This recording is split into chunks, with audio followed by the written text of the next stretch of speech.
Welcome, welcome to our March into a Fabulous Foster Program Power Hour. We're here with Kelly Duer, and we're so happy to have so many of you with us today too. We're excited as we take this time to share with you more about recruiting or expanding your foster programs. This is a really popular topic, and we all know that fostering is a huge contributor to life saving. So we're really grateful for Kelly's time and preparation to be with us today, and for you taking the time out of your busy days to be with us as well. She's got some great content that she's going to share proactively with all of you, and we just want you to know that there will be natural pauses where we can surface your questions. So we really do want you to ask questions while you've got Kelly here on the line. So we want to make sure you know how to do that. So in the right panel, you'll kind of scroll down or look with your eyes down towards the bottom. There's a questions section. You can click on that left arrow or that right arrow. Make sure that it expands out so you can see there where to type in your questions and send them to all so everyone can see your questions as well. And as your facilitator, I will make sure that when those natural pauses and opportunities for questions occur, that I will surface your questions that you've already sent in. So please submit those as you think of them. Let's make sure too that towards the end, if you have any additional questions that you haven't submitted, that you make sure to take some time to go ahead and do that as well. So without taking any additional time away from Kelly, we will turn it over to her. Thanks so much, everyone. Hi guys, my name is Kelly Duer. Thank you so much, Amy. Thank you so much for joining us here today. My name is Kelly. I'm the foster care specialist for Maddie's Fund. Tell you a little bit about myself. I started as a shelter volunteer about 7 years ago, and I immediately started falling in love with the animals, and I thought, oh my gosh, we should totally foster. And they had this process where you had to go through a background check, you had to go through an orientation, but it wasn't held for like a month. And so I kept thinking about it, and I was like, well, I'll do it, when I come around to it. And a couple months later, they made all volunteers into fosters automatically. And it was like, oh, and I was like, I just went up and I was like, sign me up. We're going to take home a pet right this weekend. So we'll come a little bit back to that. In this presentation, I tried to make as much of the content new as possible. So some of the basics might not be covered, but please feel free to ask about them during the Q&A. I just wanted to kind of tell you about some neat stuff that we've been seeing and some other things.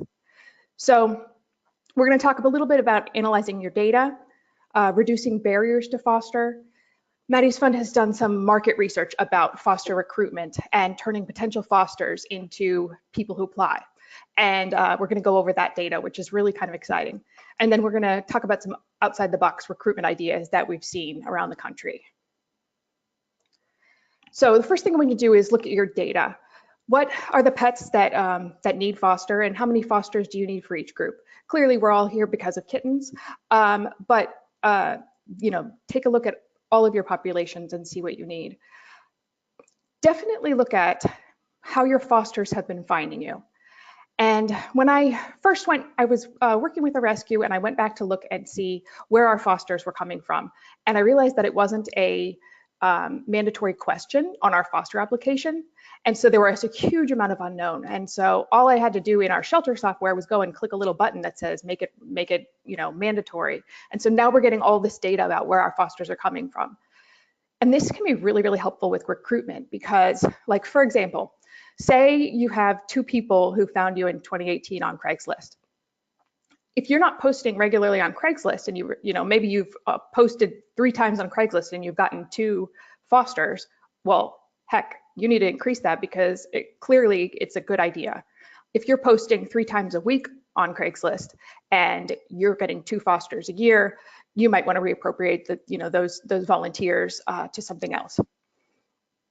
One thing that really surprised me was when I looked at the data for the rescue was that a whole bunch of animals were, fosters were coming from Google or online. People were just doing, web searches for rescues, and they were finding us. So if you, see that Google and online, and actually even if you don't, if you see that you're getting a lot of fosters from there, or if you want more, definitely look into Google ad grants. They have a they give you access to $10,000 of text advertising on Google per month, and that is a huge difference. So for finding fosters, that is maybe something you want to look into. Word of mouth as well, but we'll talk about that in a moment. So for removing barriers to foster, one thing we like to tell people is to make it as easy to foster as it is to adopt. A lot of times with organizations, it is way harder to foster than it is to adopt. And it is, you adopt, you get to take the pet home the same day. But if you want to foster, it takes sometimes a month or more in order to get through the process. One thing that I really like about having a quick and easy onboarding process is online training. Best Friends has an awesome article. They have their LA centers foster orientation is online, and so it's a Google. Well, I think it's changed, but it was a Google form, and they had a video, and then they asked questions about the content of the video, and it was like the application, the orientation, and the agreement all in one. And so they wrote an article on it. Tomorrow, they will be sending an email to all of you. It'll have some links in it. This article will be linked, and it shows you all about how they do that online training and how you can build one of your own. Putting a pet in a new foster's hands as soon as possible. I think this is important because people, a lot of times when they look to volunteer, they kind of reach out to several organizations at once and often go with the ones who can get back to them first. Making your volunteers into fosters automatically, I think is kind of a crucial thing to do because it can like double or triple your foster population overnight. Your volunteers are people who know these pets and they're already emotionally connected to them, and they also have the skills to handle them. So this is really, I think it's very helpful to a lot of organizations. So with any new program, you want to have a marketing plan. So say for kitten fostering, a timeline of steps that you want to take in order to promote your program. For example, March 22nd, send out a press release. Week of March 25th, put information on fostering in your lobby, and start doing your foster recruitment posts like 1 to 2 times a week on each social media platform. So you have this marketing, this plan that says all of the things you're going to do to promote this program and when you're going to do them. This can be really, really helpful in organizing your recruitment strategy, because often, if you don't have a strategy like that, things get in the way. You realize, oh, it's been a week since I've talked about foster on Facebook, or, but if you have a plan, it can really be helpful. Another thing is engaging the media. They can be super, super helpful in finding fosters. Developing a press release and also doing public service announcements and sending them out to media outlets. These can be really, really important. One thing I really like, this on the left is a document from Alley Cat Allies, which I absolutely love for a variety of reasons. But in their appendix in this document, they have templates for press releases and public service announcements. So no reason to reinvent the wheel. This link is going to be in the email tomorrow. Check it out.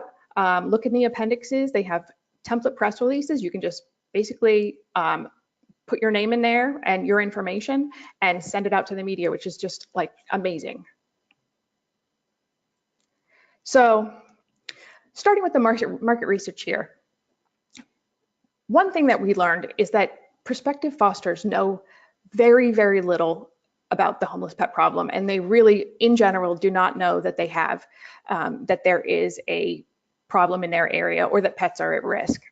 They certainly have no idea that like shelter stress causes behavioral decline, or kittens have developing immune systems and have a hard time fighting off shelter-borne illnesses. They don't know that foster lowers stress and helps them to fight off illnesses faster, things like that. But in general, they really don't know that much. What we'll find is that if they, in the next slides, is that if they know, they're much more likely to foster. So what do prospective fosters know about the best way to help homeless pets? All right, so this is a little graph.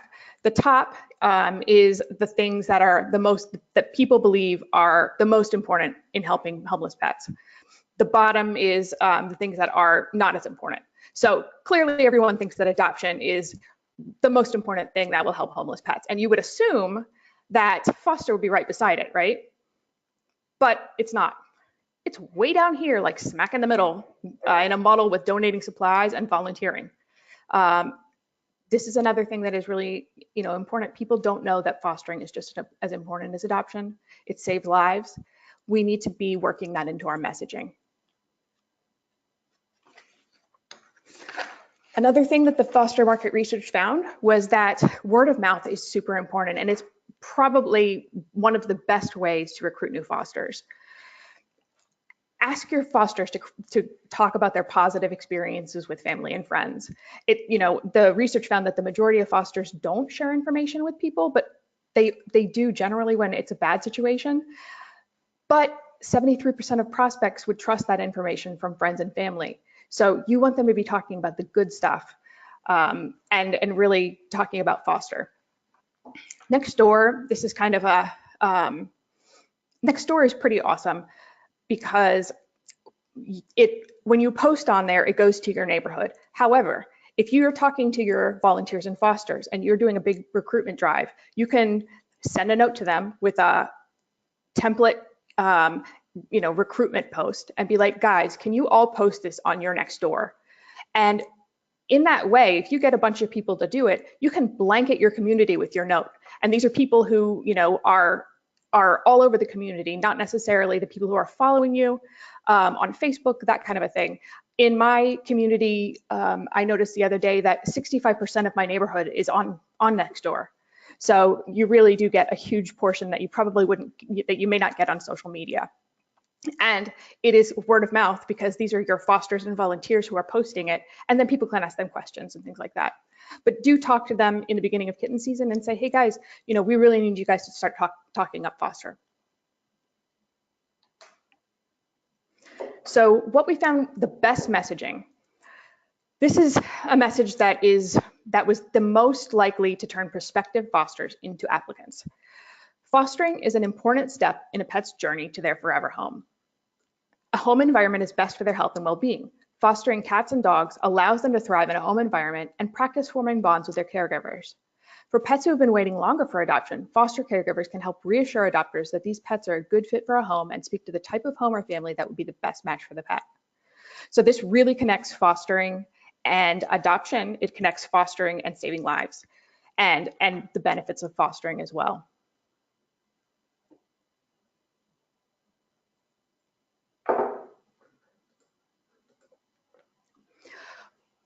One thing that's really interesting here that I want to say is that we're not talking about, messaging that will take fosters from other organizations. We're talking about messaging that will convert people who are prospective fosters into fosters. So what you're actually doing is cultivating new fosters with this messaging. And I think that's really important because, if we are going to save them all, we need to really beef up our foster programs because it saves so many lives. So after the messaging that we just saw, 33% of prospects became more interested after reading that. After the messaging, 26% of prospects are interested in fostering, like interested enough to actually apply. So if you can get 26% of the people who are prospective fosters to actually apply when you use certain messaging, by all means, do it. It's also really interesting that some of the things, those who see a homeless pet problem and those who are familiar with fostering are more likely to shift to being more interested. And this is important because getting people familiar with fostering over time kind of works like word of mouth. They start to understand it, they start to become comfortable with it.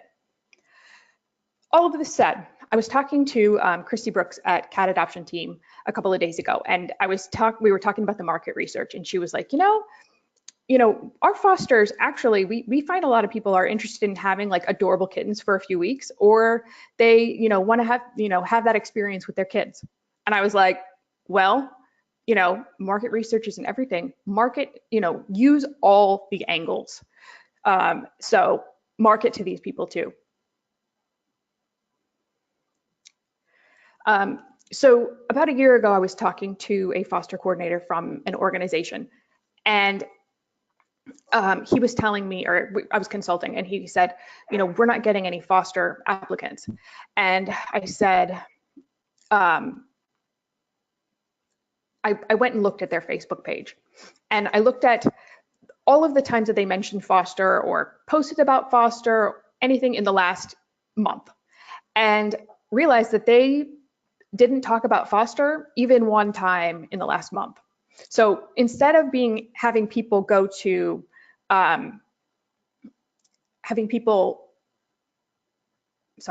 instead of asking people for fosters, people would have to kind of on their own decide, maybe this organization needs fosters, and go to their website and find the foster page and look it up and find their application, which people aren't generally going to do.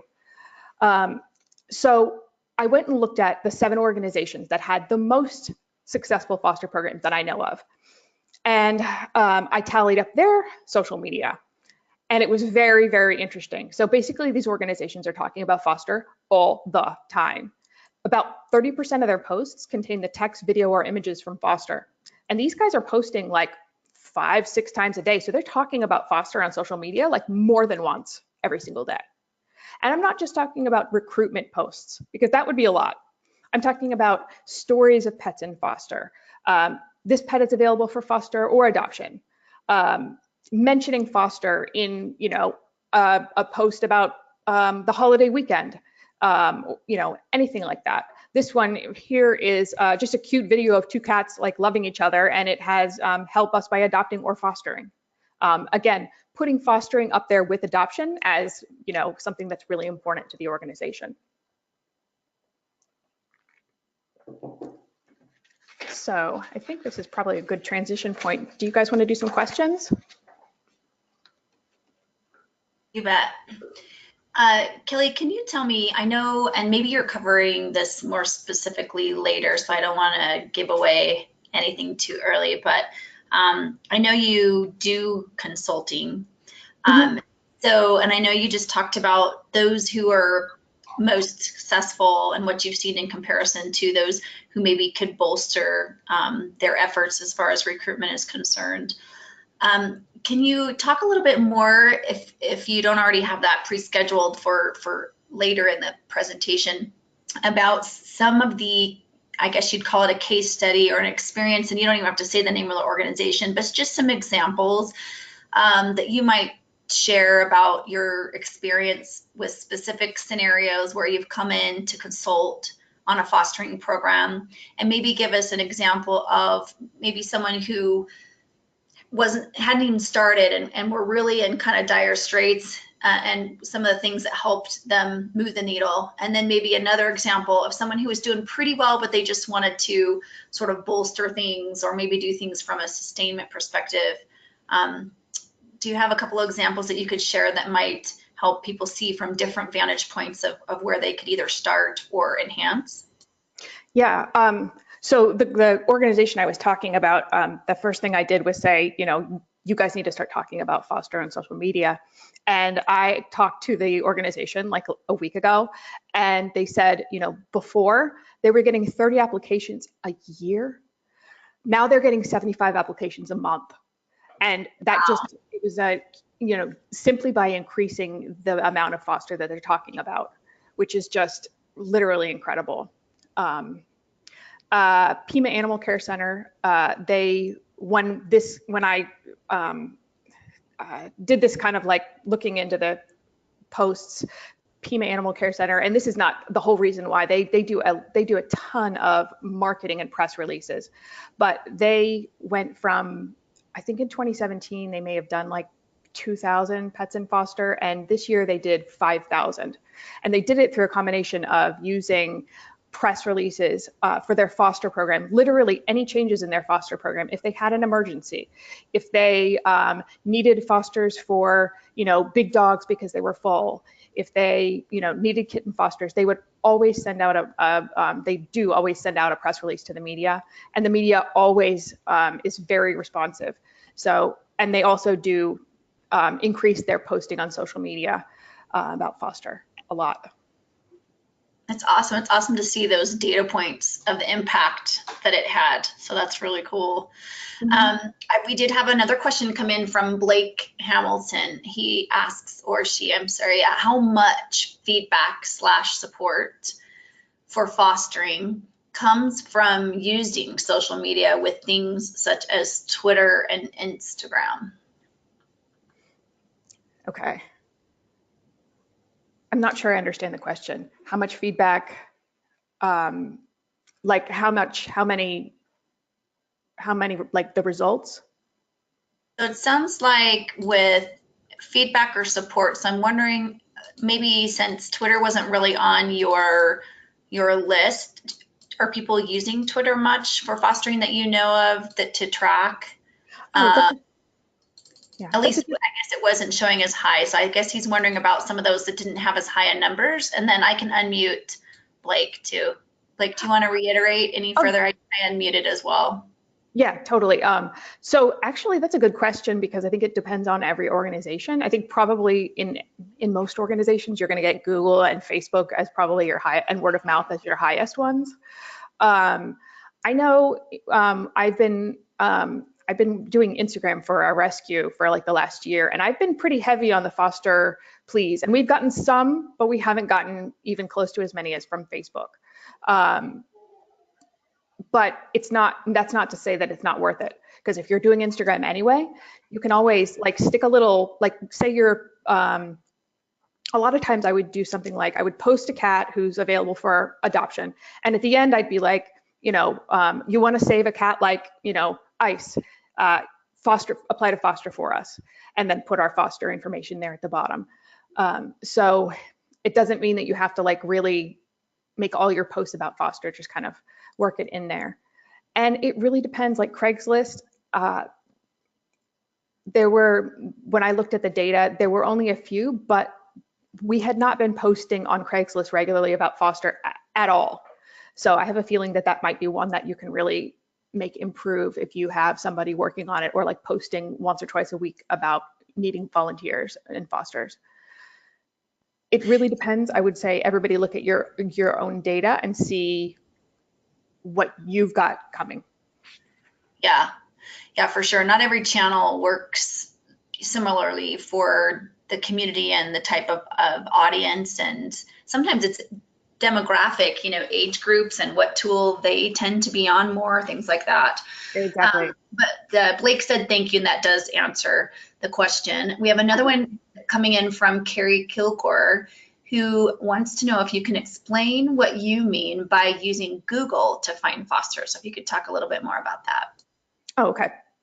So if you're not, when I looked at the data for the rescue, a lot of people were finding us through Google, and I'm assuming that it was just kind of a fluke because we hadn't been advertising on Google. I think people maybe were looking for a rescue and they just kind of found us. But the Google ad grants, what you do there is they give you a grant, and it's for text ads. So you do AdWords, so you can do like specialized like foster, little text ads. So when people type in like foster Fairfax cat, your organization comes up first. So I think that with that, you can improve it. I'm not sure if you don't do that, I can't imagine a way, unless you have, I guess, keywords on your website, on your foster page, so that when people are searching, if they do search for foster, that they find your page. That can also be really helpful. Yeah, thank you. So for search engine optimization, that would be kind of the techie terminology for that, is to make sure when people search that your organization is coming up. And I actually did hear, Kelly, of a few organizations who were able to advertise for a volunteer who had search engine optimization experience, like as their career, and were passionate about animals, and they were able to help the organization optimize their website so that they did pop when people were searching for fostering and or other things. So I just throw that out there for those of you on the phone that be willing and open about the types of volunteer opportunities you can provide for people outside of the animal care fostering realm. There's lots of skilled people who really want to give back. And so that might be a great thing to consider. So just a side note there. And we do have one more question coming in about what type of content that you've noticed that users engage with more for foster needs. Videos, pictures, memes. Have you have any kind of data around that? I'm not sure about the type of content. It totally, what I think really, and this I'm going to talk about, but I'll just mention it now. But I think anything they can make an emotional connection with, when they can make an emotional connection to one animal, and you tell that pet story, whether it be in a video or in text or in photos, I think that probably is some of the most effective forms of engaging potential fosters. It depends on the quality as well. Yeah. Do you find that the organizations you've consulted with, are they mostly utilizing volunteers to do some of their social media type of work and those plans that they put together and posting, or is it tends to be a dedicated position within the organization to get that continuity? Do you have any sense, or are you kind of seeing all of the above types of approaches? All of the above. One thing I have noticed is that if the social media person and foster are not like, if the foster doesn't have like access to the social media, that, getting 30% of your posts foster mentioned or in them can be more difficult, but that just means getting the social media person on board. But yeah, I'm seeing everything. Okay, I kind of thought that might be the case, but just thought I'd verify. Okay, I think that's all of the questions we have for now during this section, so we'll let you continue on. Okay, cool. All right, so posts on individual pets. The most basic thing when you're recruiting fosters is to make an emotional connection with them. That's what drives people to act. Telling a pet story, linking foster care to how it helps and save lives, those things can really be helpful. And it often, when you do that, will result in multiple applications. I'm so sorry, my dog is barking. But it often results in multiple applications. This screenshot on the left is from Louisville, and it's a mom who picked up, she has 11 babies and half of them are not actually her birth kids. And this post got like something like 174 shares. I'm sure that they found multiple people and probably a whole bunch of extra fosters from this post. Especially if a pet has a really interesting story. Those are the stories you definitely want to tell. So maximizing your foster base, this is, things that can kind of help you extend the fosters that you have. Pre-adoption is something that cat adoption team does. They do it at 6 weeks old, so people adopt them, but they stay in foster until they're spayed and neutered. And as soon as they are spayed and neutered, the adoptive family picks them up. Fosters can market them at for adoption. And the pros are there's no need to take up room at the shelter. So if these pets are adopted and they go straight home from getting spayed and neutered, they don't ever have to go to the shelter. And so they are able to pull cats, kittens from other places to save their lives. So it basically, they like to say it saves 2 lives, which is true. And foster to adopt is another kind of option for extending your reach. If you say all your fosters are full, you have some cats who are kittens or cats who are like just about ready for adoption, post, you can do foster to adopt. They go into the, adoptive homes, and then they, as soon as the spay and neuter is done, you do the adoption. And this way you free up some of your fosters for a couple of weeks and get those pets into their, forever homes a little earlier, which is great for them too. Also found foster programs where people who find a litter of kittens come up to your door and they say, I need to surrender these, and then an organization can, provide them with the things that they need and the support that they need, and ask them if they want to foster them themselves. And I've heard that these programs can be extremely successful. obviously with all three of these things, the most important thing is probably to have your protocols created in advance, and then make sure you've got your volunteers and or staff available for follow-up, so that you can get the pets, make sure that foster to adopts are in fact spayed and neutered before they so having these programs well written and well planned is pretty important. I think they can be really effective when they are. Getting help. This is not necessarily recruitment, but I think you're going to be able to, obviously handle more pets in foster if you have help. The first thing you probably want to do is list your duties and look at the things and decide, what are the things that are the easiest, the things that you do all the time that somebody else could pretty easily take on. You could ask your volunteer coordinator or tap your best fosters, to be your helpers in these jobs. One of the things that the market research also found was that fosters, by and large, most of them do want to do more for the foster program. They do want to help you out in more ways than foster, by things like mentoring and things like being your volunteer. The next thing is to write up a job description for your volunteers. And you also probably want to write a really detailed how-to for whatever it is that you have them do.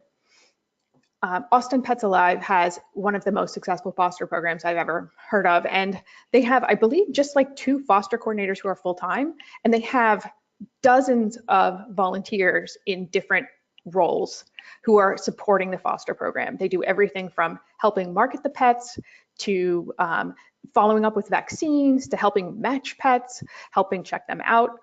It is the most amazingly well-run system I've ever seen. Humane Society of Silicon Valley here on the left, they have a really, really awesome mentor program for kitten fosters. So having the mentor program and set, with all of these things, the hardest part is just getting the materials together and setting up, writing the how-tos and the job description, that kind of a thing. But once you do, it is so much easier to, train new people. So HSSV has a mentor program, and the mentors meet once a month, and they teach them really cool things and talk about, mentoring. When I was there, they were teaching everybody how to tube feed. But this can be so helpful to the foster coordinator because so many questions. I mean, you all know you get questions all the time and need support. And if you have other people being able to help give that support, it can free up your time so much.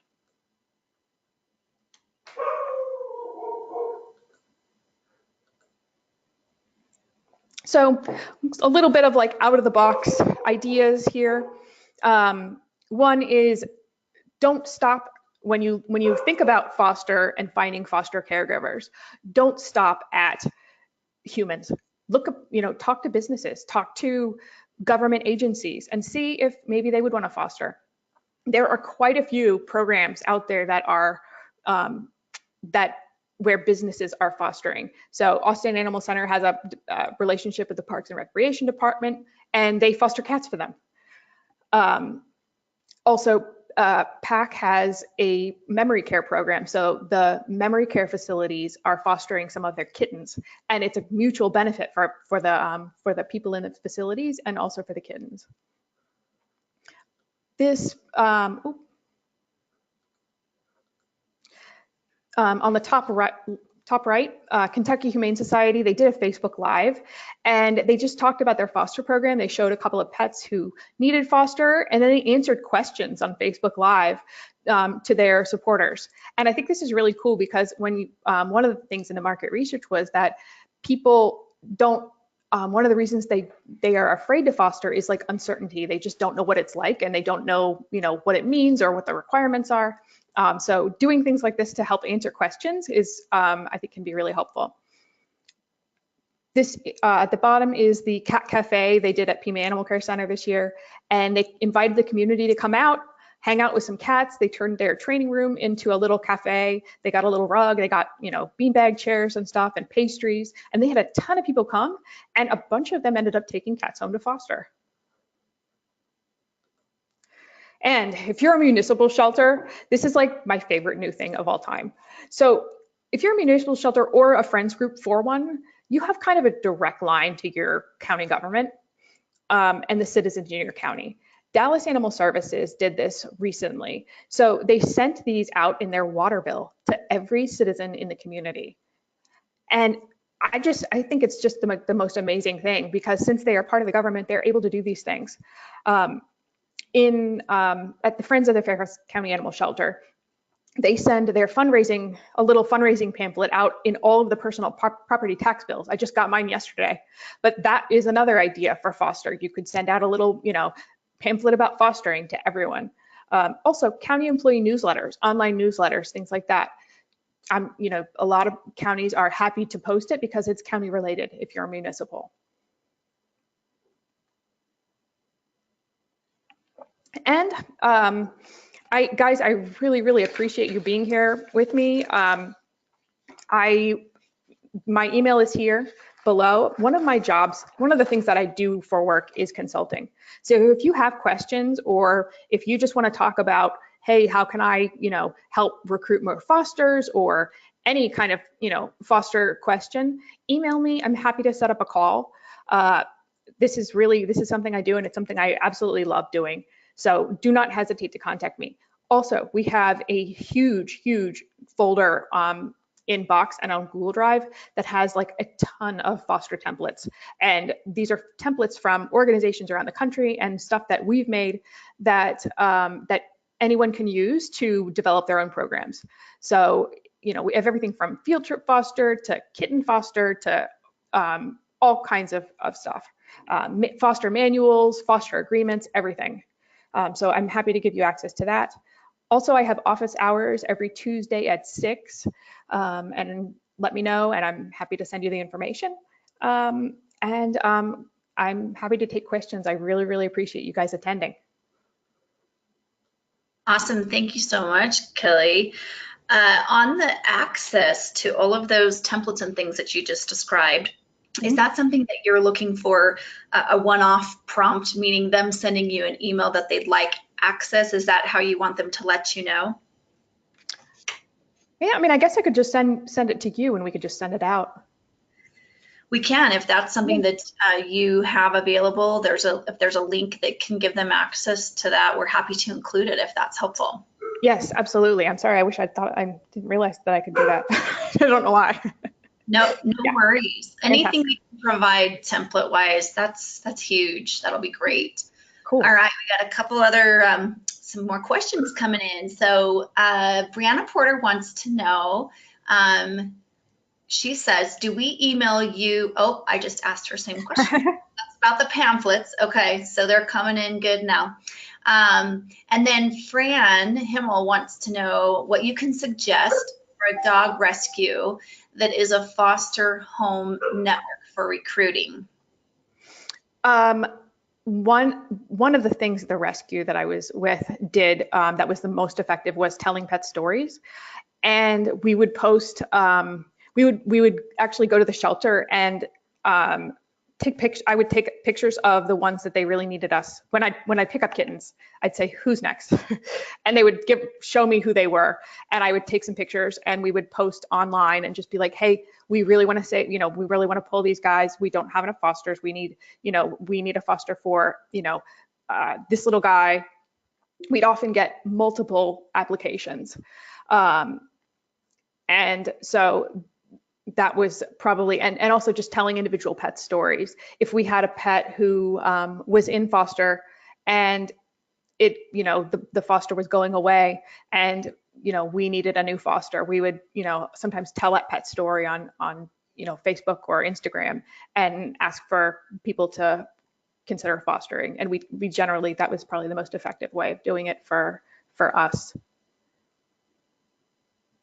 Awesome, thank you. This is referring back to this question comes in about Facebook Lives. So they're wondering, how often is the right amount? Like only when there's a significant need, or should they be doing Facebook Lives on sort of a routine schedule? That's a really good question. I've been listening to all these social media podcasts, and one of the things that they tell you is to use all of the features of any platform. So, doing a Facebook Live pretty regularly, like once every week or two on something may actually be really helpful, because the algorithm from what the experts are saying kind of favors those who really like utilize all the aspects of the platform.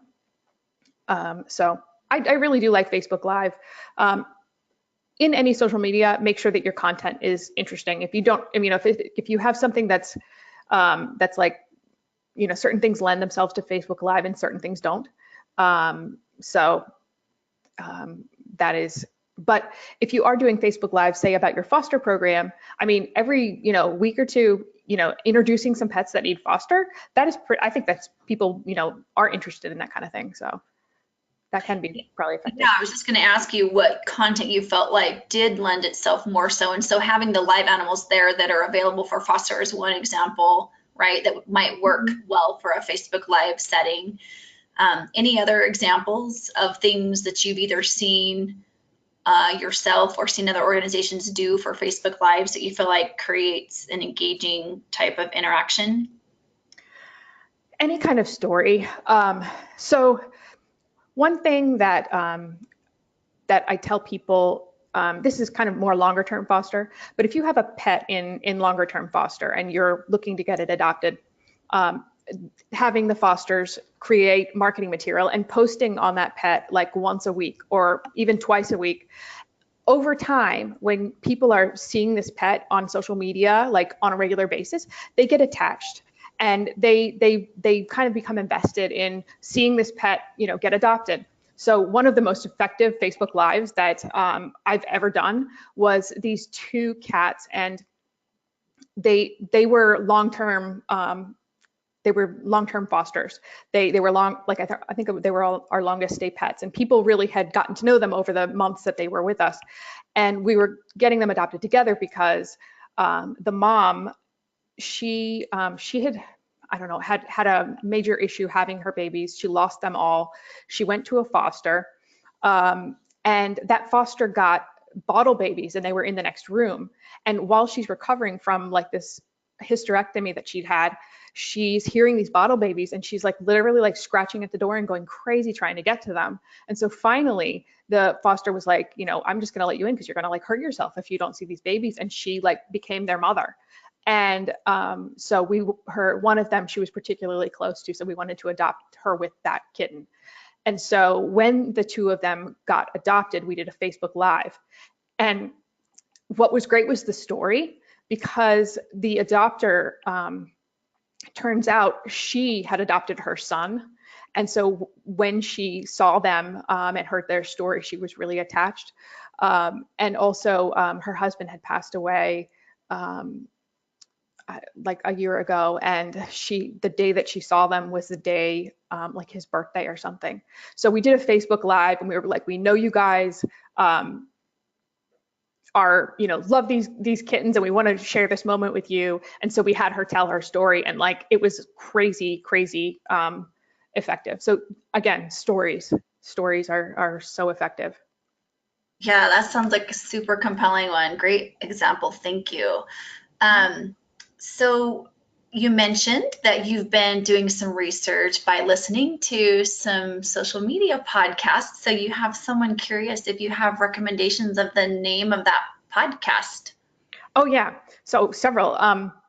One of the ones that I really love is the Gold Digger podcast by Jenna Kutcher.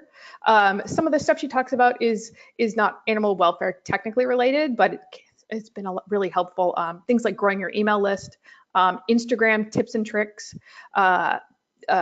telling stories and things like that. She's really kind of inspirational herself as well.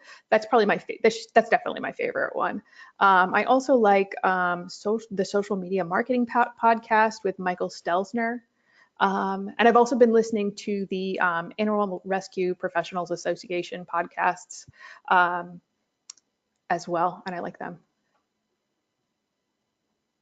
Thank you so much. I'm going to ask you a little bit about some of those things that you mentioned about trying to make fostering just a little bit easier for people with good information. So one of the things that I wonder about, have you noticed that if people offer to time box it, meaning it's only for 2 weeks, or just to make them feel like they know that at some point, if they decide they're not going to adopt this animal, that they don't feel like that's part of the deal, that it's a pressure situation, that they know that they can then move on and maybe foster another animal or something like that. Do you have any data or thoughts around the kind of time boxing things to help with the process? Oh man, you just hit my button. This is like my most passionate topic. Woo, good for me. Yeah, nice. So short-term foster, we basically consider it to be like the gateway to longer-term foster. Most people are afraid to just like from part of, and like I didn't want to put too much in this presentation, but one of the things that we found was that basically people are looking for short-term foster. They want to have, a week or two or a weekend or even a field trip, but nobody wants to take a pet home and have it for like the next year and a half.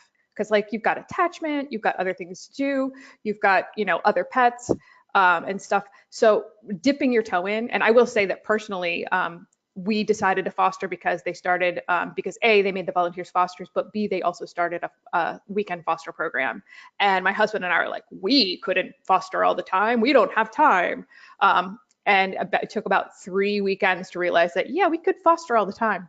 But it really, giving people that kind of short time period can really be helpful. And we've been seeing so much amazing stuff from things like holiday foster, where they go home for like a night or like a few nights.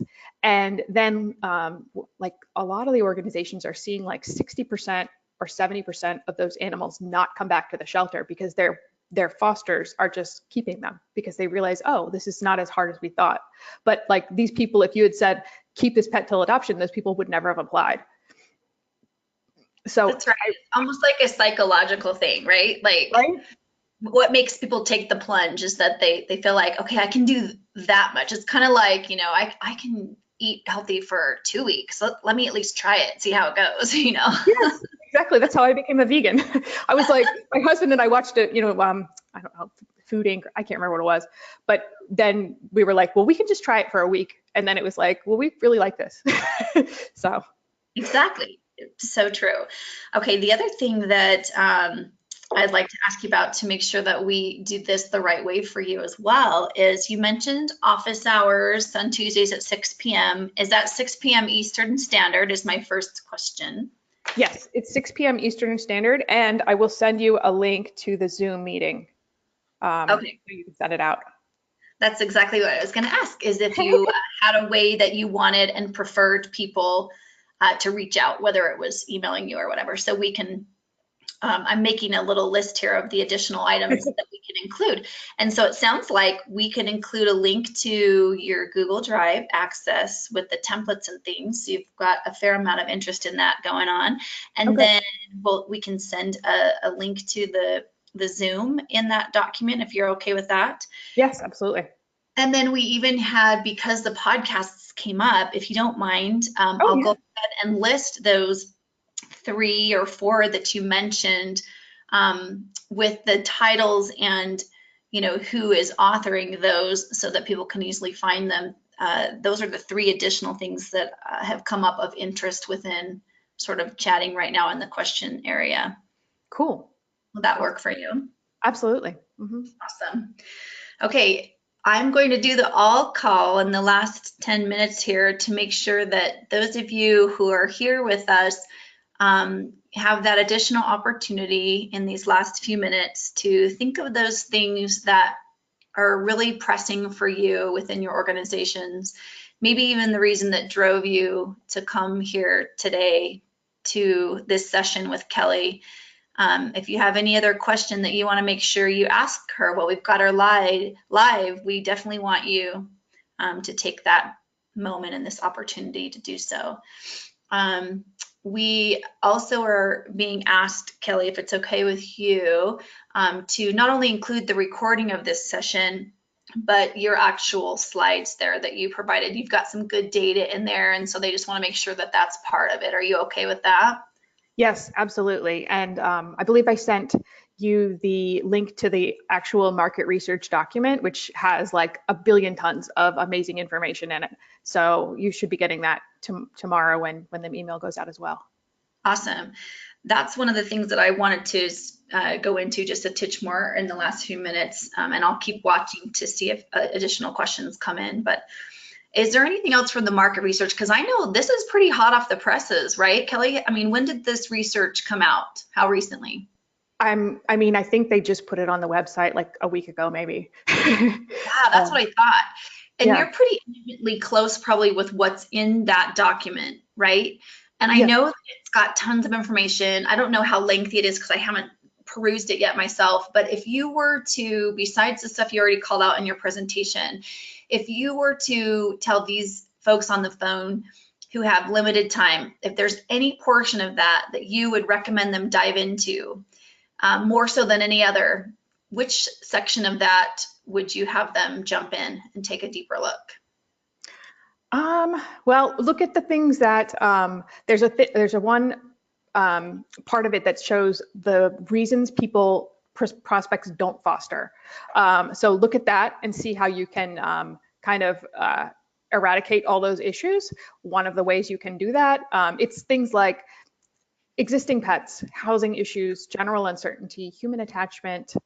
I think that's it. Okay. And all of those things can be eradicated with short-term foster, which I find really exciting.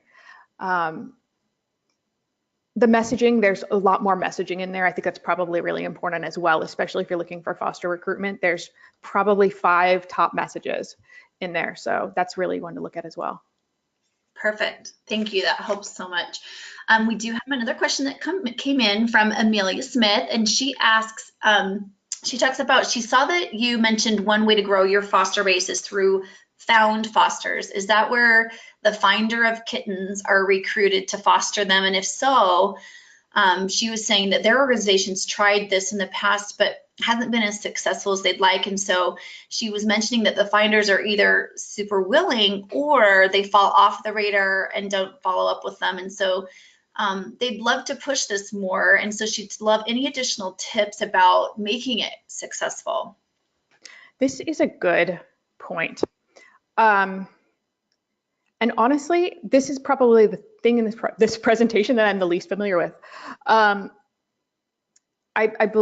think, obviously getting them some training, again, online training can be really helpful, making sure that that you give them the support that they need, and having somebody available to follow up with them, and also giving them supplies if they need them. But we'll have to look more into this. But if she'd like to email me, I will reach out to some of my contacts and find out the answers. Perfect. Thank you so much. I know that one is probably got some depth to it. Another question from Carrie Kilgore. She says that they've found fosters, and while it's more challenging, they found assigning a mentor who follows up frequently helps a lot. So it sounds like maybe she's kind of trying to help with what Amelia may have asked. Do you have any more that you would add to what Carrie just said there? I think that's awesome, especially if you have like a really well designed mentor program where the mentors, it sounds like they do, where the mentors know exactly what their job description is and how and when to follow up and things like that. I think that can be really important because I've seen mentor programs where there's not a whole lot of guidelines kind of fizzle because the mentors are like, when do I contact?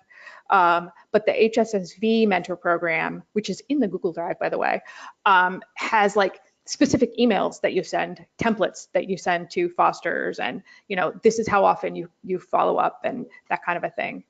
So I think training the mentors in how you work with the fosters is also can help the success of the program. Yeah, awesome. Thank you. So you're talking about, the social media presence a lot, and that seeing the foster presence showing up more prevalently in their social media presence has made a huge impact in their numbers. Do you feel like really it's kind of this holistic approach? So as you're devising your social media presence plan for the year, it almost feels like people's social media presence can kind of be multi-pronged, meaning they're sharing stories, which works for donors, which works for adoptions, which works for fostering, right? So it's almost like just having a really solid ability to have a great plan in place for the year, how often you want to post, making sure you have a nice queued up coffer of stories that are either existing or happen organically, those kinds of things. And then, teasing out when it's the right time to talk about donations versus we need fosters. Do you have anything else you would say there about sort of that multi-pronged approach to social media presence and how foster fits in the mix there that you haven't already talked about? No, you kind of hit the nail on the head there. So foster, it's funny because foster has always been this like side program, and where like one person's carrying like the world on their shoulders, like Atlas. And when you think about it, like a lot of organizations have as many pets in foster as they have in the shelter, but they have like 1 billion people kind of dedicated to the shelter and one person for foster if they're lucky. As we move into a more foster centric animal welfare model, what organizations and what we're hoping to see is that organizations will put foster at the center of their work. It will be as important as adoption. And basically like the whole shelter will be involved in it, just like they are involved in adoptions. So, social media that kind of follows. Maddie's Fund will be coming out with 7 guidelines for foster programs that kind of follow along with what I just said very shortly, probably in the next few weeks. But I think having foster as something that is as important to your organization as adoption, I think will make a huge difference, whether it's social media, or any part of the shelter. Awesome, thank you. That helps so much. We have just a couple minutes left, so if anyone else has burning questions they want to make sure get in, go ahead and shoot those in now. And then Kelly, just giving you the platform and opportunity if there's anything in closing that you want to reiterate or make sure this audience knows, now's your chance. All right, one random thing about dogs actually just kind of popped into my head. One of the things that the market research showed, they asked people what animals did they want to foster the most? And everyone, of course, thinks that's going to be like puppies and kittens. But it actually came out both prospective fosters and current fosters want to foster adult dogs, which is the most counterintuitive thing I've ever heard because everyone on earth is looking for dog fosters. But the way I kind of look at it is we most traditionally, when people put dogs in foster, you think of the foster who has a dog for like 2 years. And again, short-term foster, I think that probably the reason that people want to foster adult dogs, but we're not finding them is in the way we're asking. And the shorter term with those like, tiny, snippets of time, a field trip, a weekend, 1 week or 2 weeks, that can get those people who are interested in adult dog fostering to apply. Awesome. I'm so glad you brought that up. I know we've had a lot of kitten talk, so it's great to look at the dog piece. So we did have one last final quick question. And how do you curb the concerns of potential fosters when it comes to larger breed dogs? First, short-term foster, because it's not so scary, giving them training. But honestly, you really have to make fostering, oh gosh, I could talk about this literally all day. One thing that in the shelter when I was fostering, there were no people who would take home Pipple type dogs except like one person. And everybody else was kind of afraid to. And they created short-term foster, and like literally like 3 of us took a dog home. And and I think all of us took Pitbull type dogs. And like everybody saw how like these dogs who were like kind of shelter stressed and acting out in the shelter were in homes, that they were like laying on our couches and like hanging out. And everybody was like, whoa.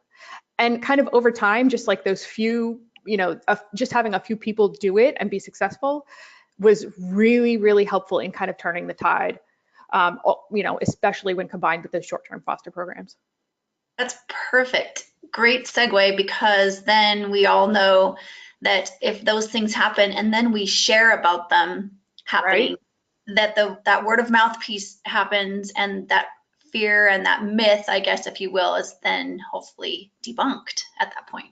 Right, because then we got pictures and we shared them in the volunteer group, and all the volunteers and fosters saw it, and then they shared them on the main page and our community saw it. So it just really like changed the culture over time.